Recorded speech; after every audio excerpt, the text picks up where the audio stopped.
não parar, não precipitar e não retroceder. Então dizer para esse cara, sabe quando nós vamos parar? Nunca. Nunca na sua porca vida. Né?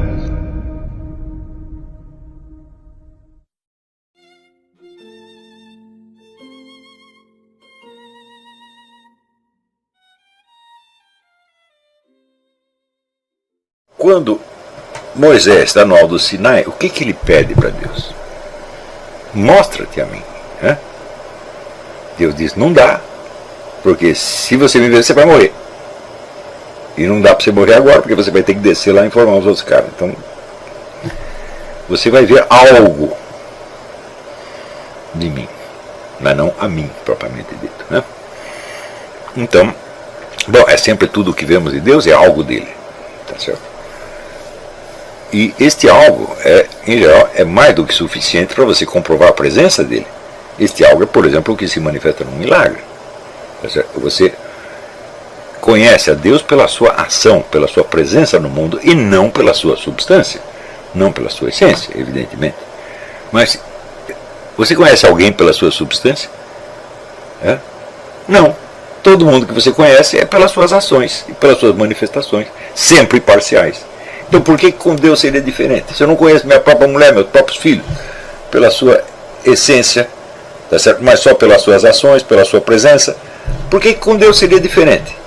Se Deus é muito maior e muito mais difícil de aprender, mas mesmo que não fosse, você não conhece um gato pela sua substância, você não conhece uma tartaruga pela sua substância, mas só pelas suas ações, pelas suas manifestações exteriores.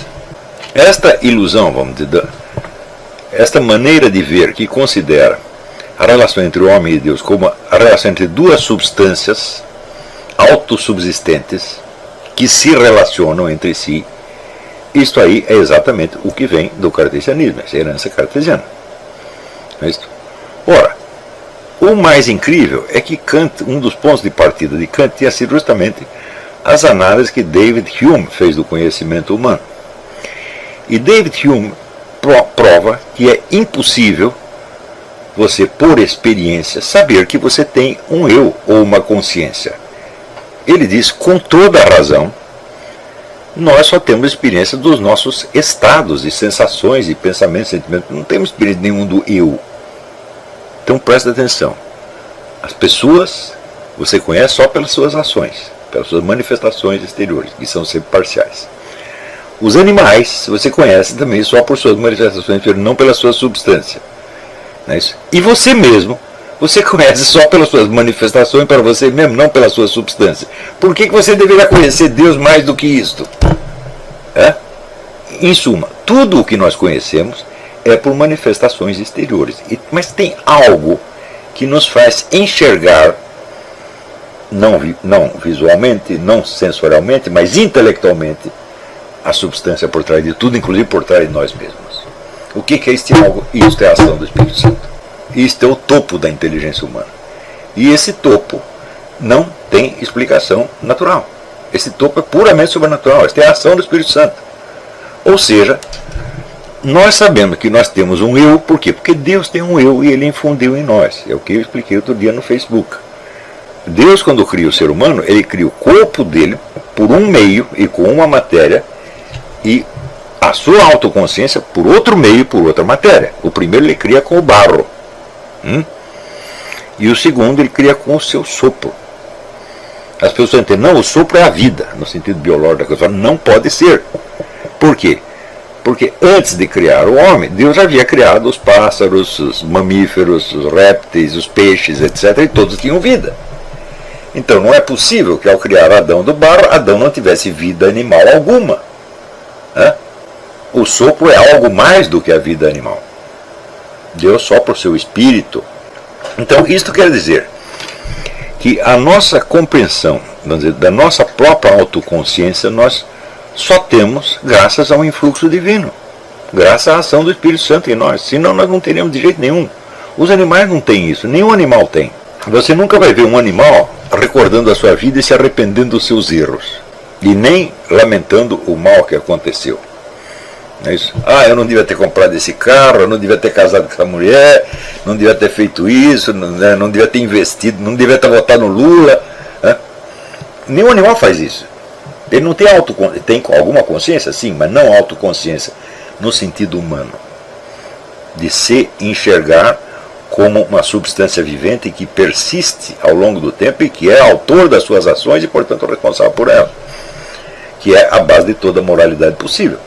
Hume demonstrou por A mais B, e demonstrou de maneira definitiva, não temos experiência do nosso eu. Mas, no entanto, nós sabemos que ele existe, porque se ele não existisse, eu não poderia nem estar dizendo isso aqui. Então, nós sabemos que em nós mesmos existe algo inacessível à experiência. E é este algo inacessível à experiência que nos permite ter experiência e compreendê-la.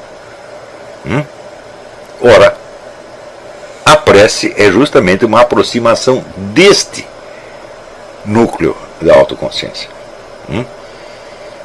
na qual você busca, vamos dizer, a raiz da autoconsciência no Espírito Divino. Como é que você faz isso? Você não pode sair para fora da sua autoconsciência. Portanto, você não vai poder ver a origem da autoconsciência como se fosse uma coisa, uma entidade separada. Esta origem é algo que te envolve, te abarca e te contém, de algum modo. E você não pode ter acesso a esta origem saindo para fora de si mesmo. Porque se você sair, você apagou a autoconsciência, daí que se você apagou a autoconsciência, como é que você vai saber a raiz dela? Portanto, o modo da autoconsciência sondar a sua própria raiz é através da participação e intensificação. E esta intensificação é justamente isto que é a operação dificílima que a prece possibilita. Enquanto você está repetindo as palavras da prece, algo se passa na sua consciência. E esse algo que se passa é uma espécie de retorno da autoconsciência à sua origem. Origem que não é conhecida como coisa, mas é conhecida como participação e intensificação. É próprio da consciência ser sempre mais consciência. A busca da raiz da consciência no Espírito Divino se dá através da intensificação dessa consciência. E como é que você percebe que isso está funcionando? Eu digo, sim, porque você vai tendo intuições cada vez mais claras de milhões de coisas. Você vai ficando mais inteligente, não no sentido operacional, de que você tem mais inteligência verbal, inteligência matemática, etc. Não, você tem mais arraigamento na realidade. Ora, realidade, isso está bastante demonstrado na obra do Xavier Zubiri. Realidade é uma coisa que só existe para o ser humano. E quando faz calor, o bicho sente calor, evidentemente, mas ele não sabe que o calor é quente em si mesmo. Ele não tem essa ideia. Então, isso, a própria palavra ser, quer dizer que existe o ser, e o ser tem as suas características próprias, independentes de nós. Então, esta é a dimensão de realidade. Então, é o Espírito Santo que permite, vamos dizer, o arraigamento da nossa consciência na realidade. Um arraigamento cada vez mais intenso, cada vez mais profundo, cada vez mais claro. E é o que permite também, na medida que você tem esse arraigamento, você não está conhecendo a sua realidade, aí você está conhecendo também a si mesmo. No sentido de conhecer o que é a sua autoconsciência, você saber que ela é um milagre, você saber que você só tem um eu, porque Deus te emprestou o eu dele. E de que através da participação na autoconsciência divina, que a participação é mínima, é infinitesimal, tá certo? Você consegue algo que nenhum outro animal consegue. Sem esta autoconsciência, como seria possível, por exemplo, o arrependimento dos pecados? Eu acho que não dá, você não pode ter nem autoconsciência biográfica. Quer dizer, sem esta autoconsciência, você não poderia ver a sua vida como, vamos dizer, uma narrativa ao longo do tempo. Ela seria apenas uma sequência de episódios inconexos, que você nem se sabe se passaram com o mesmo personagem, ou 2, ou 3, ou 4, ou 20. Mas é esta percepção da unidade, por assim dizer, unidade transcendente da nossa personalidade, é o que você obtém através da prece e através da intensificação da experiência da autoconsciência. A autoconsciência não pode se intensificar a si mesma por nenhum esforço. Para ela fazer isso, ele precisou que ela fosse realmente uma entidade independente. E ela não é. Nós temos independência, mas na operação das nossas funções cognitivas normais. Memória, razão, imaginação, etc, etc, etc. Mas consciência de realidade, não há nada no ser humano, nada, nenhuma função biológica que explique consciência de realidade.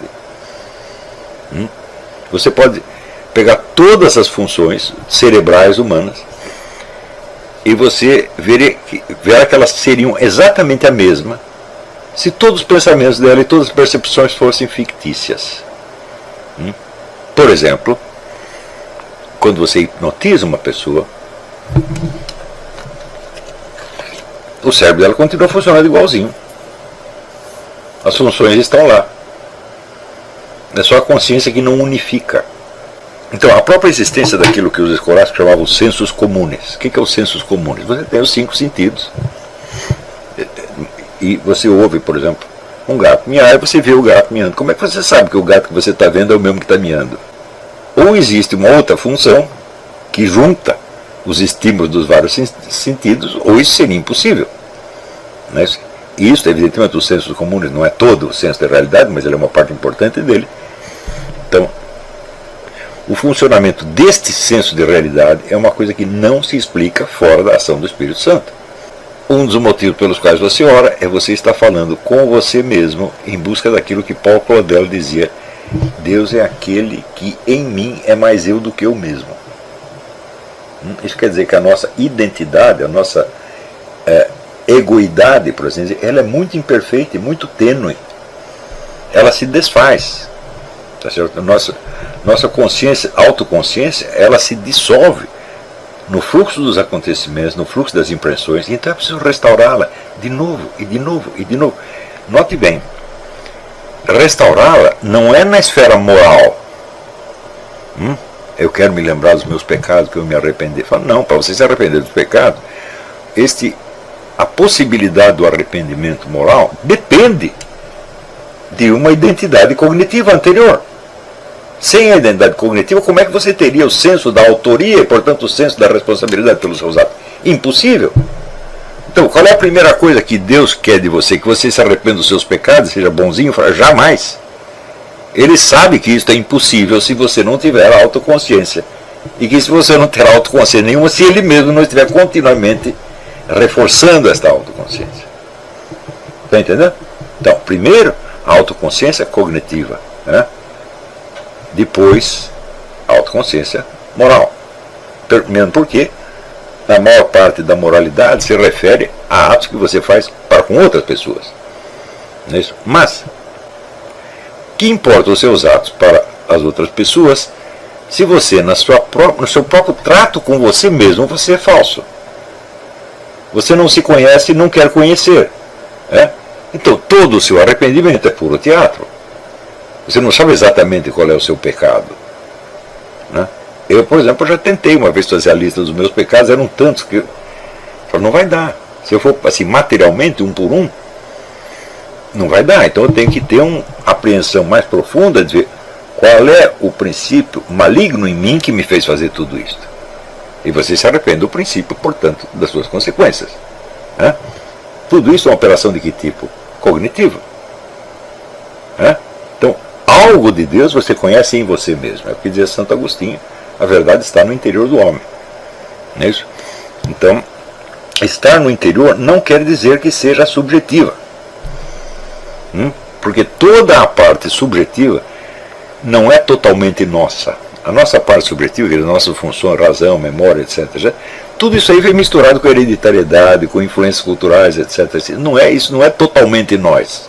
Isso é parcialmente. A única coisa que é realmente nós é o núcleo da autoconsciência. E o núcleo da autoconsciência é precisamente aquela parte que fala com Deus.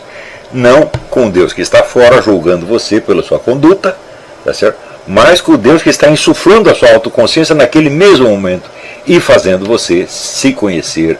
E, portanto, aí sim você pode ter alguma orientação na vida moral. Orientação que o Kant está exigindo que você tenha sem ter essa antecipação cognitiva. Portanto, qual é o efeito global dos pensamentos de Kant a respeito da oração e da religião em geral. Tornar a religião impossível. Sem negá-la. Ao contrário, purificando-a.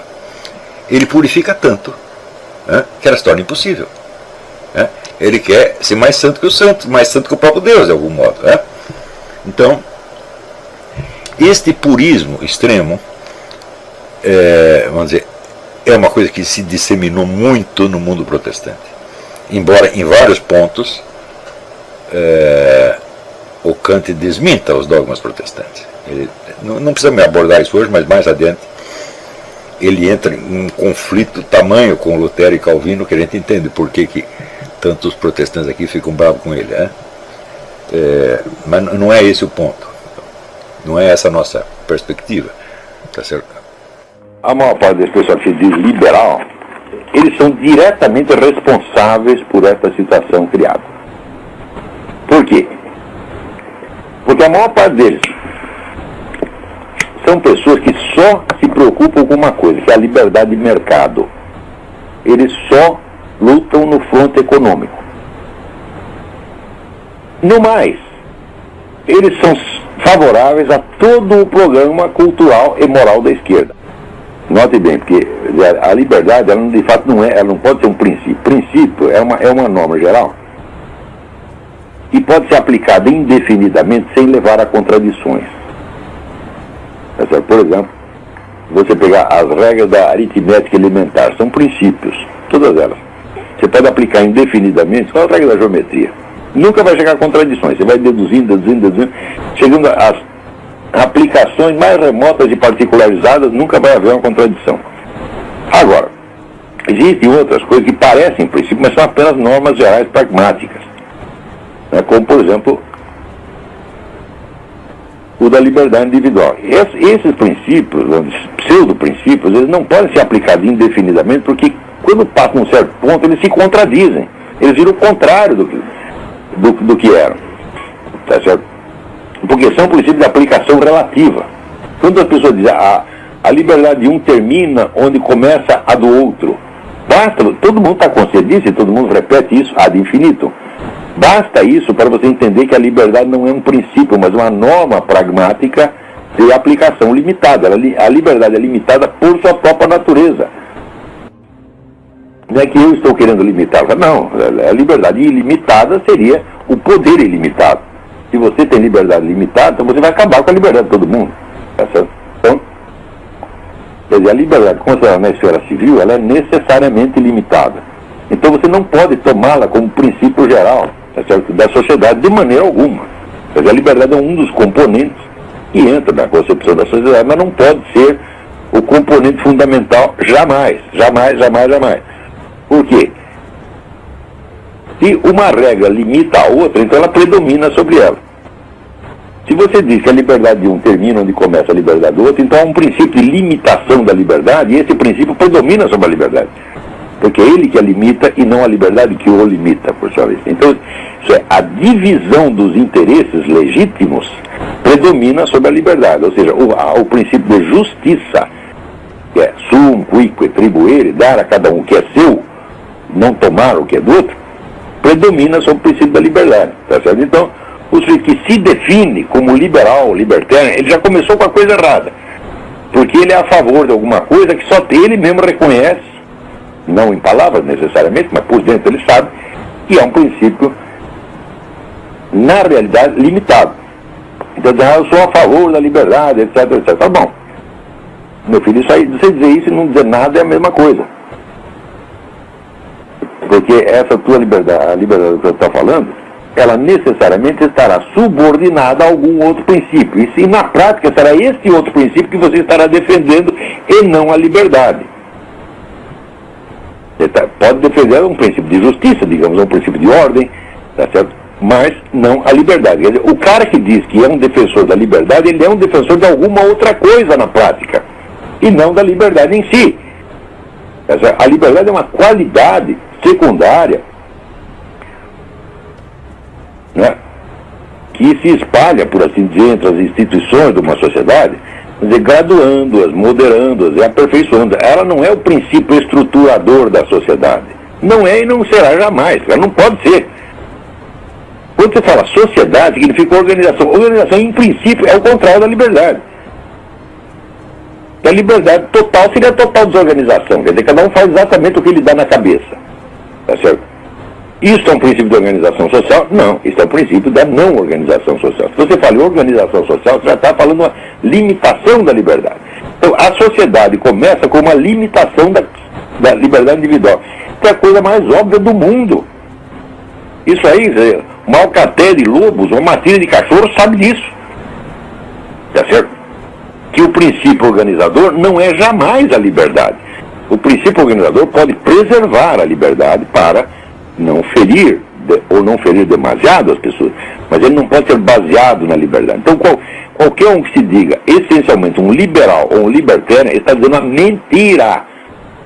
Ele está proclamando como princípio fundamental algo que não é o que ele realmente defende. Porque se ele defender isso, então não é de fato um liberal, ele é um anarquista. Tá certo? E anarquismo não é liberdade, anarquismo é a lei do mais forte. Você jogar uma bomba na casa do sujeito, tá certo? Que é o modus operandi preferido dos anarquistas desde que eles existem, né? Não é propriamente respeitar a liberdade do cara. Então você vê que todo esse meio dito liberal, a direita brasileira, são pessoas de uma desorganização mental e de uma incultura política monstruosa. Eu sou a favor disso, sou a favor daquilo. Em primeiro lugar, você tem que saber a realidade, saber do que se trata. Meu filho, quando você entra num campo de futebol, você sabe quem está jogando, você sabe quais são as regras do jogo. Tá certo? E quando você toma partido de um dos times, você sabe o que está fazendo. Né? Agora, você entra numa luta de boxe, tá certo? E dizem quem você está apostando? No Corinthians. Ah, mas o Corinthians não está na luta, meu filho. É o que esse pessoal faz. Eles tomam partido em coisa que não tem nada a ver com o que está efetivamente em jogo. É um pensamento alienado, louco. Por exemplo, você diz, eu sou a favor da liberdade de mercado. Meu filho, no mundo inteiro, hoje todo mundo é a favor da liberdade de mercado, os comunistas também.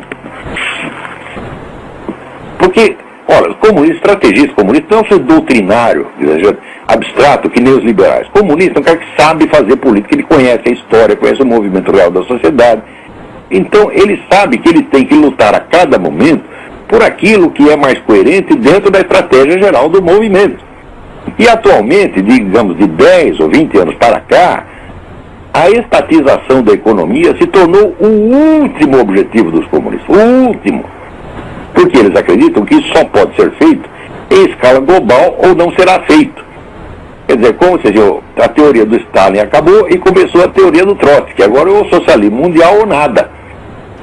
Então, nenhum comunista está querendo estatizar a economia. Todos querem a liberdade de mercado. Por quê? Porque era necessário para que a economia continue funcionando. Então, o fundamental para eles é conquistar, tá certo? Ganhos em outras esferas, especialmente na esfera cultural e moral. Tá certo? Destruindo toda a base tradicional da sociedade e criando uma nova sociedade, uma nova civilização, baseada em abortismo, feminismo, gaysismo, etc, etc. Ora, se o sujeito é liberal e diz, eu defendo a liberdade, eu sou anticomunista porque eu defendo a liberdade de mercado.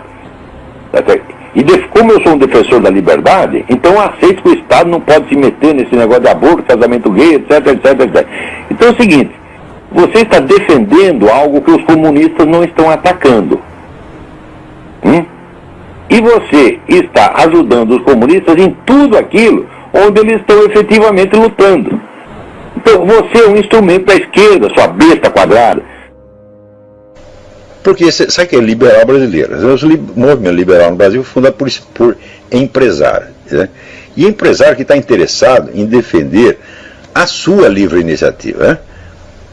Tá certo? Então são conservadores, que a coisa que eles mais querem conservar é a sua conta bancária. Conservar e ampliar. E aí pessoal, tranquilo? Então, se inscreva no canal, compartilhe, comente, ajude nosso canal. Os links estão na descrição do vídeo. Você pode participar pelo Apoie-se, pela vaquinha. Qualquer forma de ajuda será muito bem-vinda. Pode curtir, comentar e compartilhar também para ajudar nosso canal.